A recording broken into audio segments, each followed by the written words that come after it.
Hi everyone, a warm welcome back to the channel, and we are back at home in the MEC-TEC garage. As you can see, the Puma's still in here. Now I've done a fair bit of work to this, as you would have seen hopefully in what will be the next video, or previous video to this one I should say. But we have got another car that needs some attention, so the Puma is going to have to make way for that. And that is my Mk1 Mazda MX5. It's been sitting out on the driveway on the front there. You would have seen it in my very first video, which I did. I drove that into the driveway to show you my first Fiesta in the very first video. And since then, it was carried on being used, but unfortunately the MOT went out and it does need some work. Now the main issue I've got with it at the moment is the clutch it was getting a little bit high, and now for whatever reason it doesn't work at all. The fluid has bypassed either one of the cylinders and it's not having it at all, so they've got no pedal at all. I did change the slave cylinder on it some time ago. It was a fairly cheap part, shall we say, so I don't know whether that's failed again or whether it's actually the master cylinder that's failed this time. So that is going to be the first challenge, is obviously to get this out the garage, which is going to be easy enough, and get the Mazda in here with no clutch. Now I'm going to attempt to try and wind it forward on the starter motor. And we're going to try and sort of oik it forward, and then I'm going to roll it back into the space where the C1 is across the road, and then forward it into here. That's the plan. So you'll probably see on time lapse in a minute me attempting to do that, and we'll get the Mazda in here, get it up on ramps, and start investigating the issues with that. Now it's not only the clutch we've got to do, there are some other jobs we've got to do on it as well. It's got an exhaust leak, it needs some welding, which I've already filmed a little section of some time ago, just me cutting it out.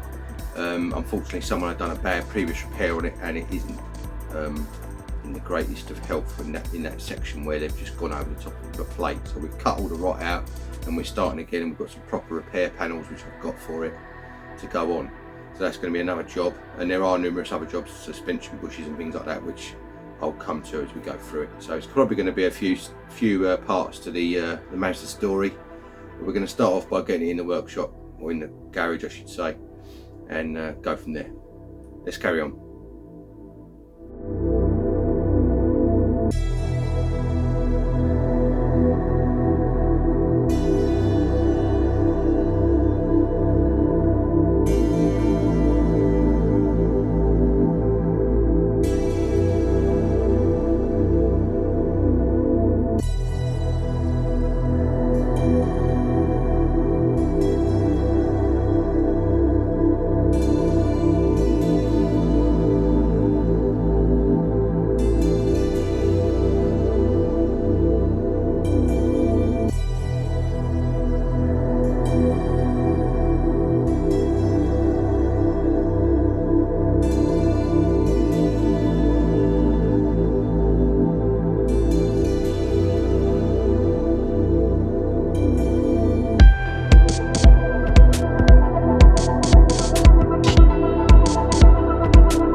Right then, the MX5 is now up on ramps all round, as you can see. Give me a bit of room underneath it because it is really low.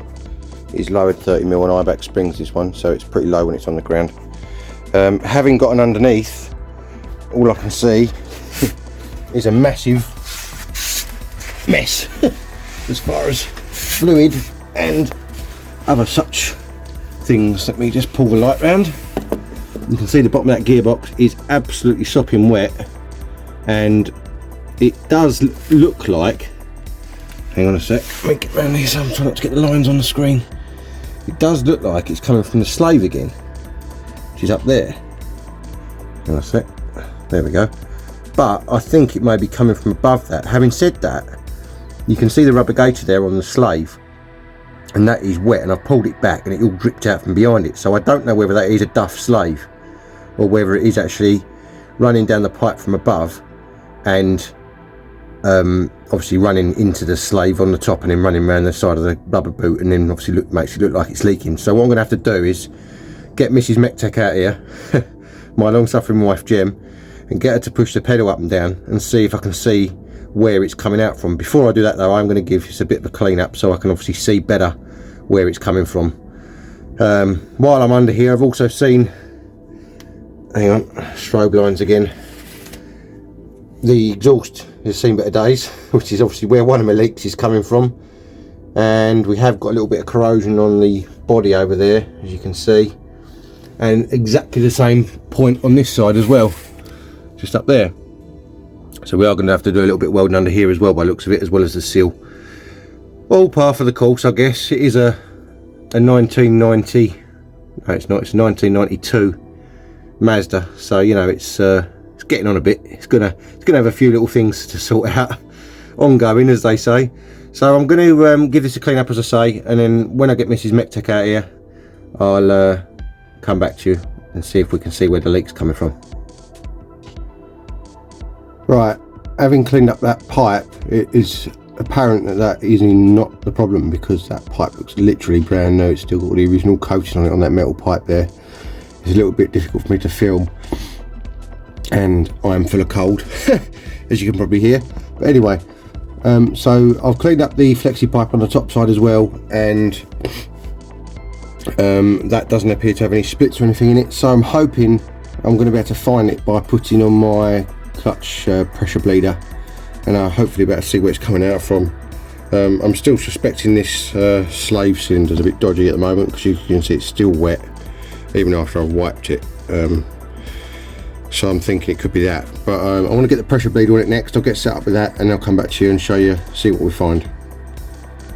Right, the pressure bleeder thing didn't work. As you can see, I tried to wrap some PTFE tape around the top of that collar, because the cap that comes with the bleeder didn't quite fit tight enough, and it just blew it off every time. So I've got it full up with fluid, and I'm actually going to put you on the camera under the car, under here. I'm going to film it. Hang on, get there in a second. I'm going to film it, and I'm going to push the pedal down myself, and hopefully we might be able to see where it's coming from. I'm just going to zoom you in a little bit.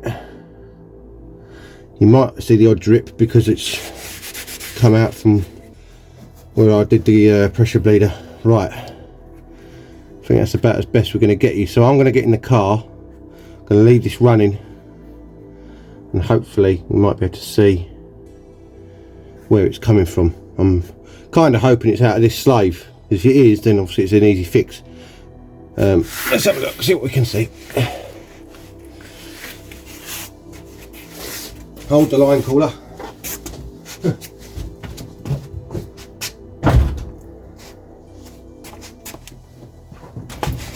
Right, I'm in the car. No pedal at all at the moment. Now I found if I pump the pedal, I get a pedal back, and I get a clutch back.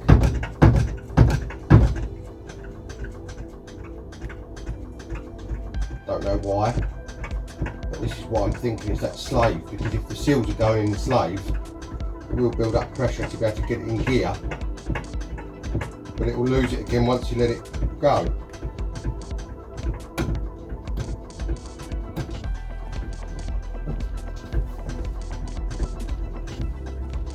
I'm going to keep pumping this for a second and just see, so I can see on the video. Obviously you're going to be able to see this before me. The pedal's coming back now.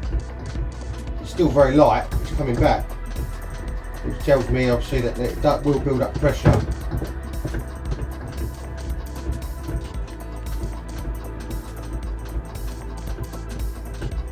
Right, I'm going to have a look at that camera, and then I'll come back to you in a second. Okay, having looked at it, it hasn't really shown up much.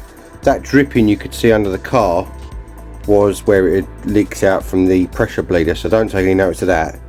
I have noticed though, if you look at this flexi, I'm trying not to get bars on the screen again, hang on, wait a minute.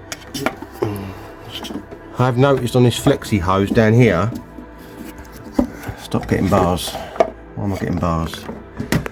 Right, hang on a second. I don't know if you can see down there. Right, see that flexi hose? I wiped that clean there, right in the middle, and to me that looks like that's perished and it's leaking. So I think that is the cause.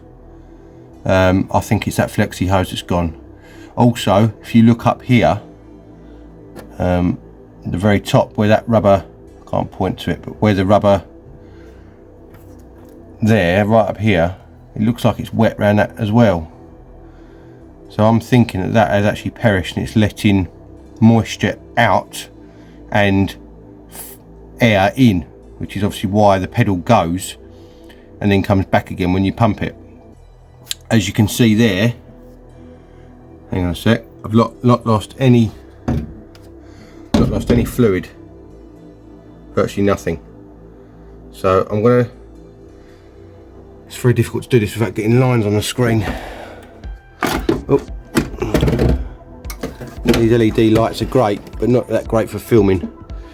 I'm going to try and I'm going to do a bit of investigation into that pipe. I'm going to wipe that with my finger, and if it wipes clean again, then I know that's what the problem is. I'll come back to you in a sec. Right, okay, I've wiped that clean again, and I'm now going to film this and go and pump the pedal. If we see moisture come out of that pipe, we know that's the cause. Let me pump it and we'll see. Stay there. No, you can't go anywhere. Yeah. Right. Definitely got a clutch pedal back now.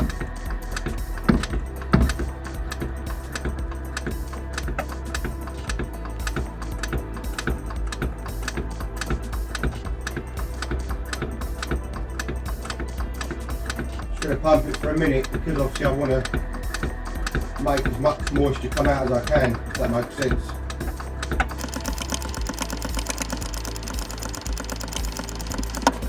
Right, let's have a look at that. You again would have seen this before me if anything happened. And this time round it doesn't look like much has come out of that. I think what I'm going to do, I'm going to get some brake cleaner and I'm going to dry that pipe out completely because it is a bit wet where I've just wiped it, and I'm going to try it again. I'll come back to you in a sec. Okay, having run that test again with the pipe dry, it's not conclusive that that is actually leaking. So I'm not really sure where it's coming from at the moment. I've had the pedal now wedged down, so effectively there's pressure on the system, and I can't see it dripping out of anywhere, which is weird. It must be such a slow leak that it's not able to be seen in the time we've been looking at it, if that makes sense. I have got a full clutch kit to go in this, and a rear main seal and a gearbox seal and new gearbox seal. So I think what I'm going to do is I'm going to take it all apart and do all that, obviously clean everything up as I go, and I'm going to replace that hose on the top there as well for a stainless steel braided one, to rule that out, and then we'll just have to go through each thing as we take it apart and obviously check it and make sure that there's no leaks anywhere. If we don't find anything and we replace all that and it still bleeds down, then the only thing I can think can be is either the slave or the master cylinder's packed up inside, or it's packing up inside, the seals are going. That does look like the original master to me, so it quite possibly could be the fact that the seals are getting old and it's letting fluid by or letting air by or whatever. So yeah, I think that's going to be the what we're going to do. Now the first job we've got to do to get the gearbox out is take the exhaust off, because obviously it's a 4-branch exhaust which goes down the side of the gearbox and bolts onto the side of it with a bracket.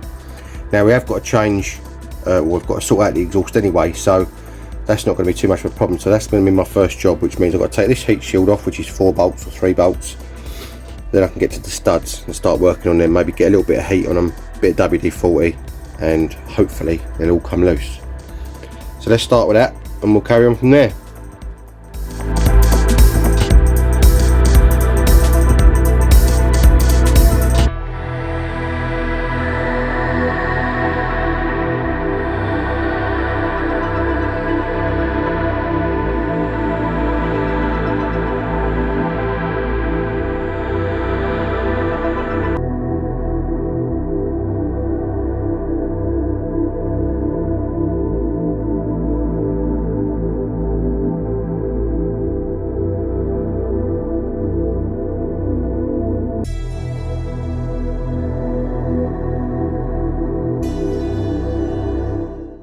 Well, to say I'm as shocked as you are is an understatement. Every one of those nuts or studs, whichever one came out first, has come undone without snapping anything, so that's kind of handy. So I'm going to get under the car now, undo the bracket off the side of the gearbox, and then get the underside of the exhaust joint undone, and then we can get that manifold and downpipe out. I've actually got a stainless steel one to go on here, so that'll be a nice little upgrade while we're in there. I've had it in the garage for about a year, so about time I put it on. Let's carry on.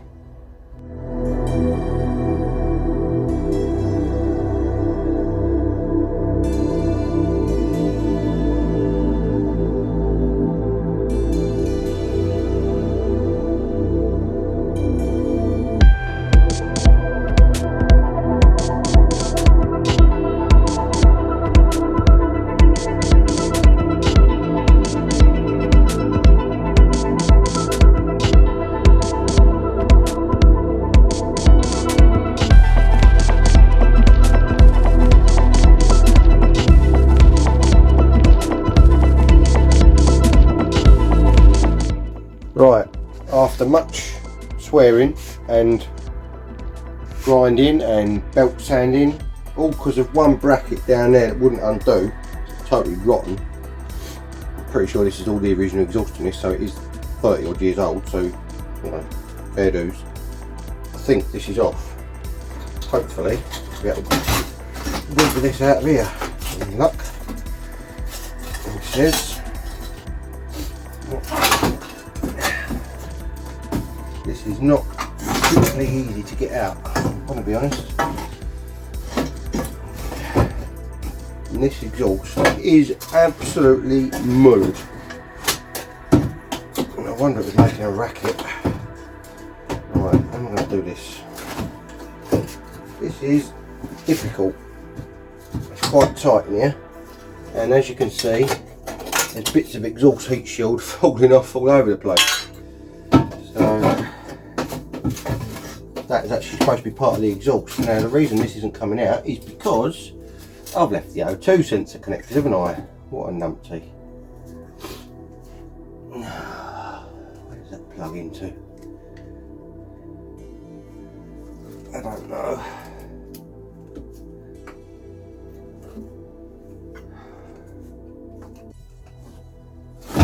Somewhere behind here. Right, I'm going to have to find out where this O2 sensor is plugged in, and I'll come back to you. Right, having unplugged the O2 sensor now, I had to pop this block of coil packs off, and there was a plug just there, which it was attached to that bottom of that bracket. So now that's free. This should, with any luck, come out. Hopefully.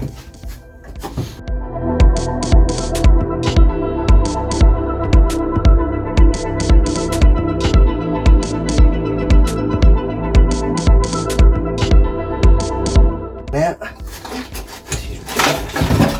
there we go. Plug still cold. There we go. To go through a certain way down there by the looks of it, because otherwise it don't get wedged between the subframe and the engine like that. Not easy, I have to say. Not easy.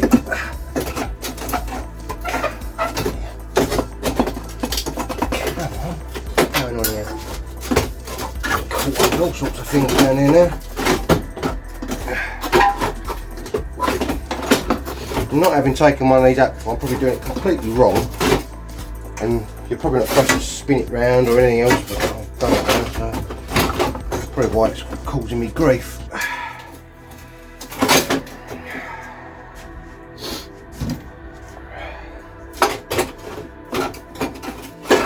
All this to get the mini exhaust manifold off.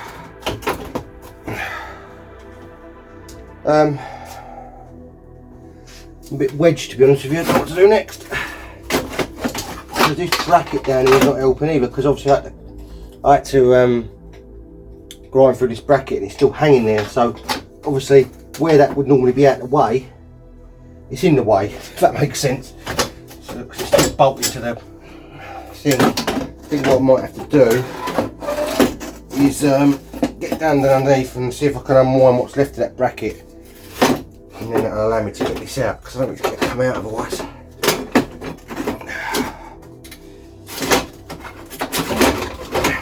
No.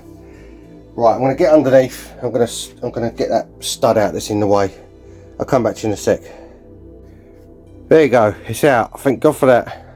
You can see down there, that's the, let's see about getting strobe lines, that's the bit of stud I had to cut. I've just cut the end off of it. And when I take the gearbox out, I'll get the rest of that stud out of that bracket down there, so obviously we can bolt another bracket to it when we put a new exhaust and everything back on. So, right, next step I think is to get the power bar, I think they call it a power bar, out from underneath, which is like basically a strengthener that bolts to the body and the back of the gearbox to obviously stop the gearbox moving around so much and all that sort of thing. So we'll get underneath and we'll get that off. Oh dear, what a job.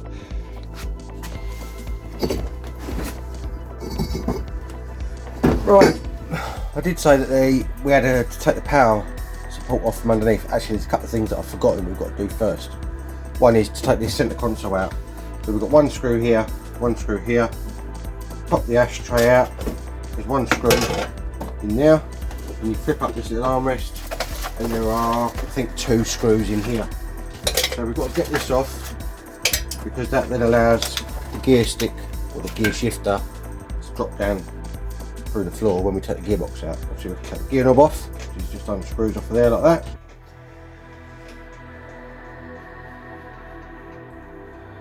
Over a bit of thread. There you go. Gear knob off. Get this screw out here.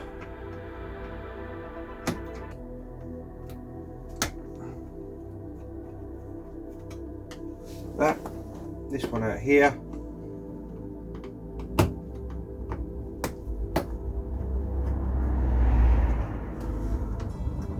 The one in the middle will be under the ashtray, which I said. That, and we've got 2 in this centre armrest.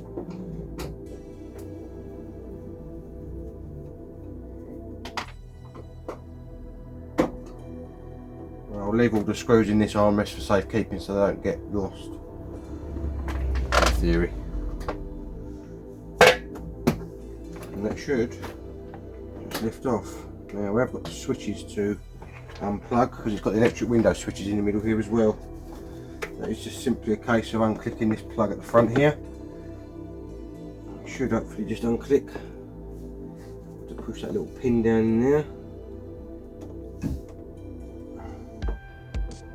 Like that. And also got, what's that plug for? I can't remember now. I don't know. Got another little plug in there as well, you have to unplug. There you go, that's your centre console out. Now under here, obviously you've got all this sounding in. There is a rubber gaiter, which usually you have to unbolt to allow this to drop out. However, this one is absolutely mullered and it's not actually connected in the middle anymore, so I'm not going to have to actually take that out at the moment. But when we come to put it back together again, I will get a new one of these, because obviously that stops sound and heat coming through a little bit.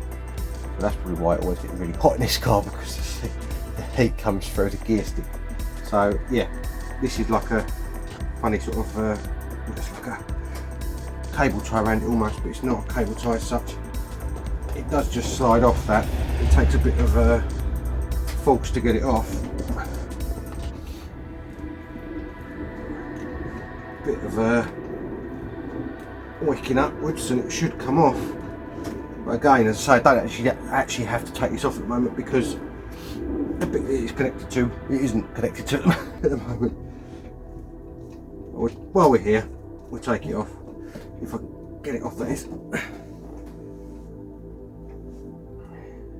It's pretty on there tight.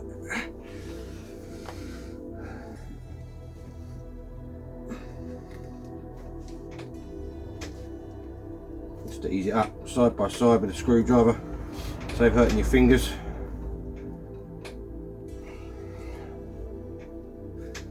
Eventually it should pop off like that. So there you go. That bit is the bit that's usually attached to this rubber gaiter, which will stop the gear stick from dropping out when you drop the gearbox. But obviously, because it's actually not connected on this one, because this is mullered, it won't make any difference. So we'll leave it there for now. Right, now we're back under the car. Next job will be actually to drain the gearbox oil out. So let's get under there and do that. Right, we're under the car again. As you can see, this plug here is a drain plug. Sorry, it's a fill plug rather. This plug here is a drain plug. It is quite important that you make sure you can get your fill plug open first before you start draining the oil out, because if you can't, you're going to be in a whole world of pain if you drain all your oil out and then you can't put any more back in again. As you can see, the bottom of this gearbox is covered in oil. I'm not sure whether this is gearbox oil or whether this is engine oil, but while we're in here we are going to do the rear main seal on the engine, and we are going to do both end seals on the gearbox as well, just to make sure hopefully nothing will leak in the future. So I'm going to get a spanner on this, make sure this undoes, and then we'll crack that one off and see what sort of state our oil is in. Let me just see if I've got a spanner the right size on me. No, that's right. 17 maybe. No, I don't know what size that is. With Mazdas and Japanese cars, they do have some funny old size spanners and nuts they use. So that there is a 14mm, which is a bit of a random one, isn't it? God, that's tight. This is the reason why I said, see if make sure you can open it first. There we go, it's gone. So we should be alright by the looks of it. Our fill plug is loose. I'm pretty certain when I undo this, nothing's going to come out, because I think it's been leaking for a little while. I could be wrong, but that's how you know when you refill it that you've got enough oil in. So there's nothing coming out there at the moment. Now when you refill it, obviously you'll know the gearbox level, oil level is right, because it will dribble out of that hole, and that's when you know when to stop. So I'm going to put that back in for now, because obviously we know that that is going to come out all right. The threads look okay on there as well, which is good. So I'll just put that in finger tight for now. It doesn't have to be tight, and we'll get a ratchet on that. I've got an old washing up bowl here that I'm going to drain this into. Don't worry, I didn't get it from Mrs. MEC-TEC's kitchen. It's an old one. That one there, look, you can just about see it in the camera. So we're gonna, I don't know what size that one is. Have a look, see what we got. I think it's going to be bigger than a 19. It's probably like a 22, 24, something like that. Hang on a second, I've got to get a socket the right size. I'm going to go with a 22, I think. What do we reckon, 22? No, 24. Has to be, didn't it? 24, there we go. Right, there's my ratchet. The only problem when you're underneath a car and you haven't got a ramp, your tools tend to disappear because they're all in funny places next to you and you don't know where you put them. Right, here we go. I do apologise for my sniffing. It's getting on my nerves as much as it is yours, don't worry. Right, let's get this straightened out. Hopefully, so, there we go. That's just undone quite easily. Get the pan under it. Let me just tilt you down so you can see what's going on a bit better. Right. See what sort of colour mess we get out of here.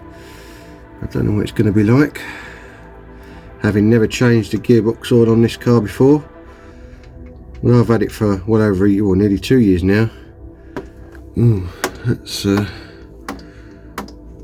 it's not horrendous, but it's not the greatest colour in the world. We have got a little bit of swarf on that drain plug there from previously crunched gears, I'm guessing. I dare say I'll probably get added to that over the time I've had it. Nothing too horrendous, little bit of iron filings, that's all. We have got some nice castor oil to go back in once we refill it, so that'll do it some good, hopefully, with any luck.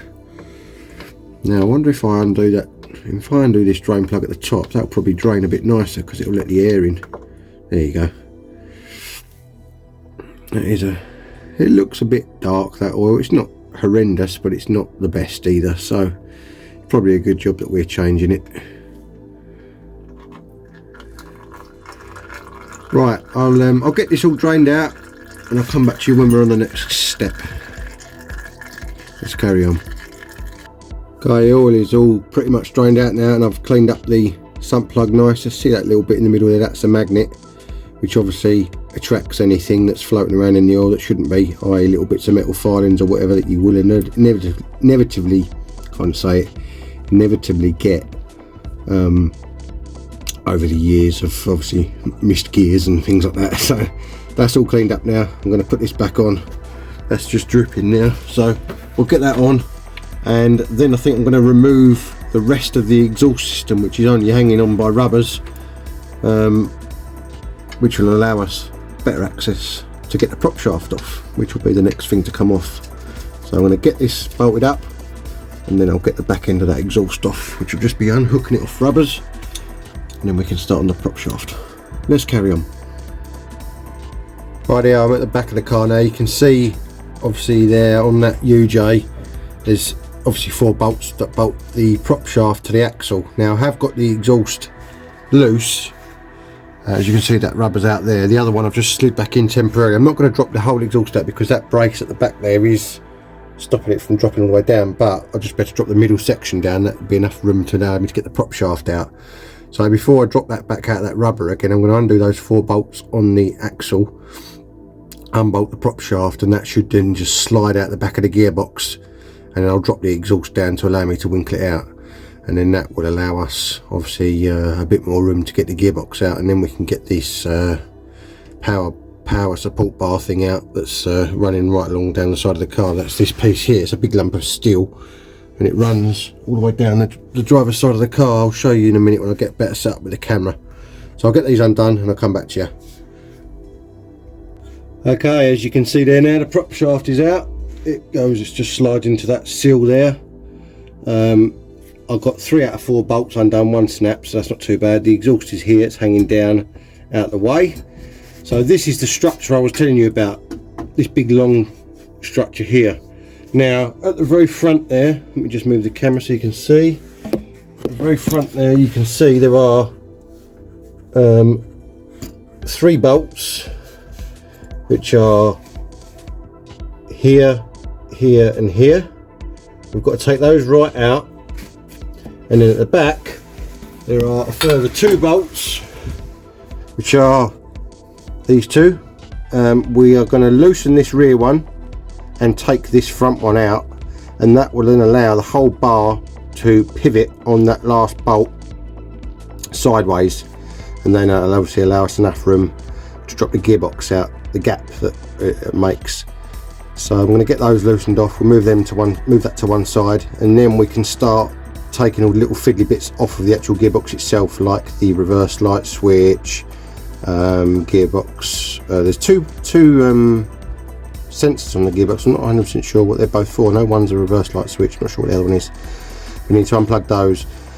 We need to unplug or undo the speedo cable, and we need to take the slave cylinder off the side, and we need to take the bolts out the starter motor, and then we can start unbolting the actual gearbox itself. So let's crack on.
Right, I'm not gonna lie, this car is fighting me all the way. None of it's been apart for a very long time, so it did take a lot of effort. Now I've got these 3 bolts out, as you can see, you saw that on time lapse, and I've got the one out the back eventually with the collar on. Now the one that's left in there, which I need to pivot this reinforcer on, the collar in the top of the axle which it bolts through is just spinning, so I'm hoping that there'll be just enough movement in it to be able to just move this sideways, because at the moment I can't get that other bolt undone at all. So I'm going to carry on with taking stuff off the gearbox. Now we've got the speedo drive here, we've got the one of the plugs up here with the electrical connections, and there's another one on the other side of the gearbox as well. We've got the slave to take off there. There's a couple of wire connections on that side just above the slave as well, a couple of 10 mils, and there's the starter motor, and then we can start unbolting these bolts around here to get the gearbox out. So yeah, let's carry on with that. Okay, after much struggling, and I mean much struggling, I'm at a point now where this is the only bolt left in the gearbox. There's stuff everywhere. I'm covered in absolute everything as far as brake fluid and clutch fluid and oil and everything. So I'm hopefully at the point now where the gearbox is actually going to come out. Got a jack here with a block of wood to support the weight. Now I have seen people do this before where they've actually lifted it out on their chest, but I didn't fancy doing that. I could do it that way, but I figured this way might be a bit more health and safety. I don't know actually whether it's going to work or not. Might have to do it without the block of wood.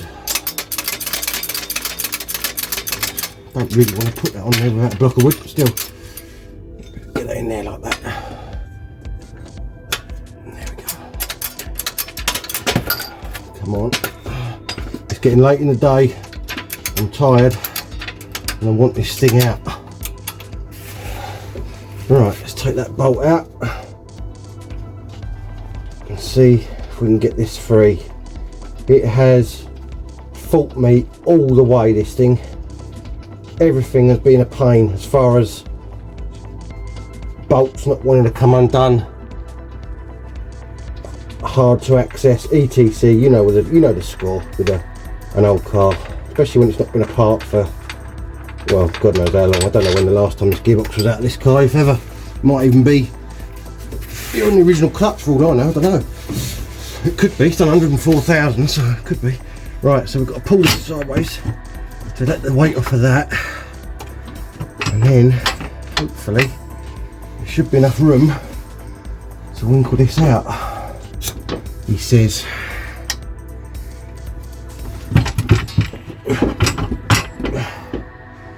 I'm not sure.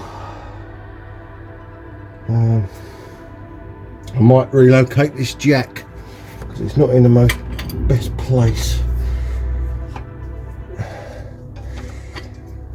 I'll put that there.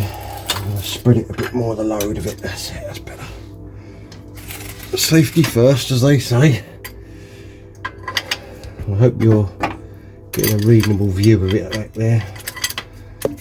I'll keep hitting the camera. Goodness. Alright, hang about. Let's move you over a bit. Hopefully you can still see there. Right, I'm going to jack this up a little bit.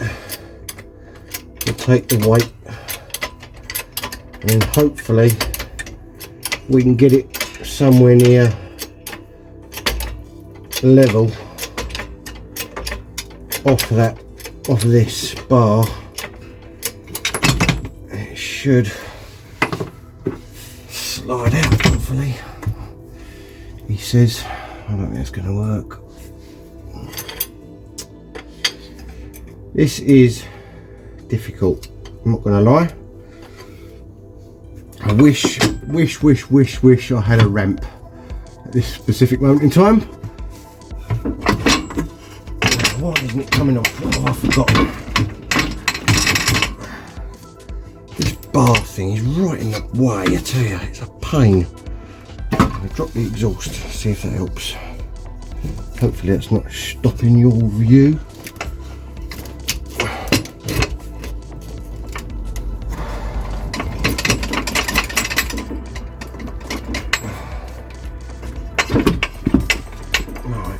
What is stopping this coming out? Ow, that's my head.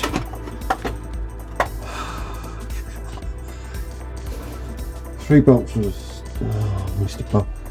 I've missed a bolt for the starter motor. What an idiot. Right, okay, I'll come back to you in a minute. I've got one more bolt to get out of the starter motor. And then it should come out, hopefully. Right. The last bolt from the starter motor is out. I'm hoping now this is going to be it. I have had a long day out here. And I want to get it out and go indoors. If I can get it out, I'm ending on a high. Remember what I always say? End on a high. And then you'll be alright. I can't get out of the car. Try not to knock the camera. Oh, knock the camera. There we go. Okay. Slave cylinder's leaking. I think I'm going to change his slave cylinder as well. I'm not happy with that. Right. See if this separates now. Come on.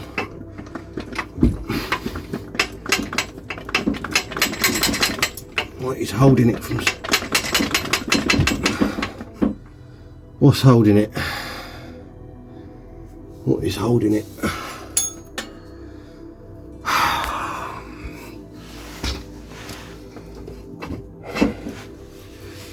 Tell me there's another bolt up there, surely not.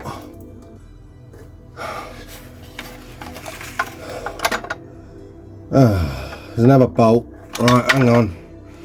Another bolt I found that I haven't done. Come back to you in a minute. Right, this is third time lucky now. Hopefully I've got everything undone. I don't know if I have or not, to be honest, but we're going to find out. Alright, I'm going to get this jacked up and we're going to remove the... I'll put a bolt back in the bottom again just to make sure that nothing falls on me. So we're going to take that one, we're going to jack this up slightly, take that one out and see what happens. Pray that it comes out, because I've had enough now for the day. Right, last bolt coming out. I think it's the last bolt anyway. Said that 3 times now.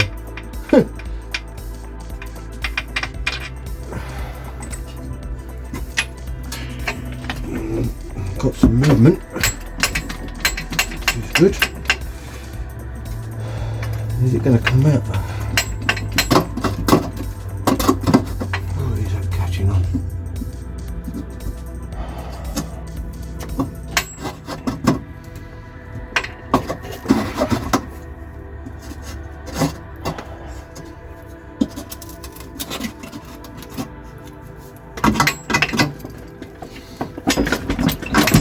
She's out, I think we're out. I think we've cracked it. Yes. How long has this taken me today? Too long, I tell you that much for nothing. It's out. I will not be beaten. I've stressed and strained with this, but it is out. It's very oily in there, so I'm glad I took it out. We're going to change the front and rear seals on this gearbox. We're going to do the rear main oil seal on the engine on the car, and obviously a clutch. Bearing doesn't sound too bad, to be fair, but we're going to change it while we're in there. So a little bit noisy actually. So yeah, it's a right old mess in there. So that's going to want a good clean up, which will be done another day because I've had enough today. There we go. Lovely jubbly. Right then, we are going to have to leave it there for this episode. It is getting quite a long video, this one. So yeah, we've got everything out ready to go as far as changing all the bits over. So in the next episode, we will be doing the rear main seal, the pilot bearing and the flywheel, obviously a new clutch, and we're going to be resealing both ends of the gearbox and giving it a good clean up and all that sort of thing, so we can all go back together again. Now, this car, I didn't tell you in the beginning of the video, when I first got it I named it Poirot, and the reason for this is when I got it, it had a giant moustache decal on the front here, and it just instantly reminded me of Poirot. So this is now codenamed Project Poirot. So yeah, we are going to crack on with that in the next episode, get all that done. Remember, if you like what you see, make sure you hit that subscribe button, it is free, and the little notification bell, that will tell you every time I upload a video. You can also catch me on Instagram, which is MEC-TEC1985, and I have got a Facebook page, MEC-TEC as well. So there's a few little areas there you can add to your list to keep informed of what's going on. If you do like what you see, make sure you join me soon again for some more automotive adventures, and I'll see you all soon. Cheers guys.